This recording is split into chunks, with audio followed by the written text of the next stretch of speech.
Hello guys, আজকে আমাদের টাইগারের শরীরটা বেশি ভালো না, কেমন কেমন জানি করতেছে। খানাটাও খাইতেছে না, এইভাবে খানাটা রইছে। তো ওর শরীরটা ভালো না, আর কিচ্ছু ভালো লাগতেছে না। টাইগার, ও টাইগার, টাইগার, কি হয়েছে? তোমার কি হয়েছে? শরীরটা ভালো না? আমার বাচ্চার শরীর ভালো না? ও আল্লাহ গো, আমার সোনা রে, আমার ময়না রে, আল্লাহ মিয়া, আমার বাবুরে ভালো করে দাও। তোমরাও গাই সবাই দোয়া করো আমার বাবুরা একটু ভালো ভালো হয়ে যাক। কে জানি আছে কেরম করতেছে।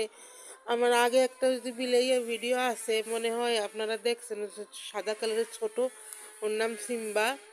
তো ও এইভাবে জ্বর হইয়ে মানে 2-3 দিন খায় নাই, তো আমি ভাবছি মনে হয় এমনি কোনো সমস্যা না, কিন্তু ও মানে হঠাৎ করে ও গেছে, মারা গেছে, এরকম খাওয়া দাওয়া বন্ধ হয়ে গেছিল। আমার খুব ভয় করতেছে গাইজ, বিশ্বাস করেন, আমার খুব ভয় করতেছে। প্লিজ আপনার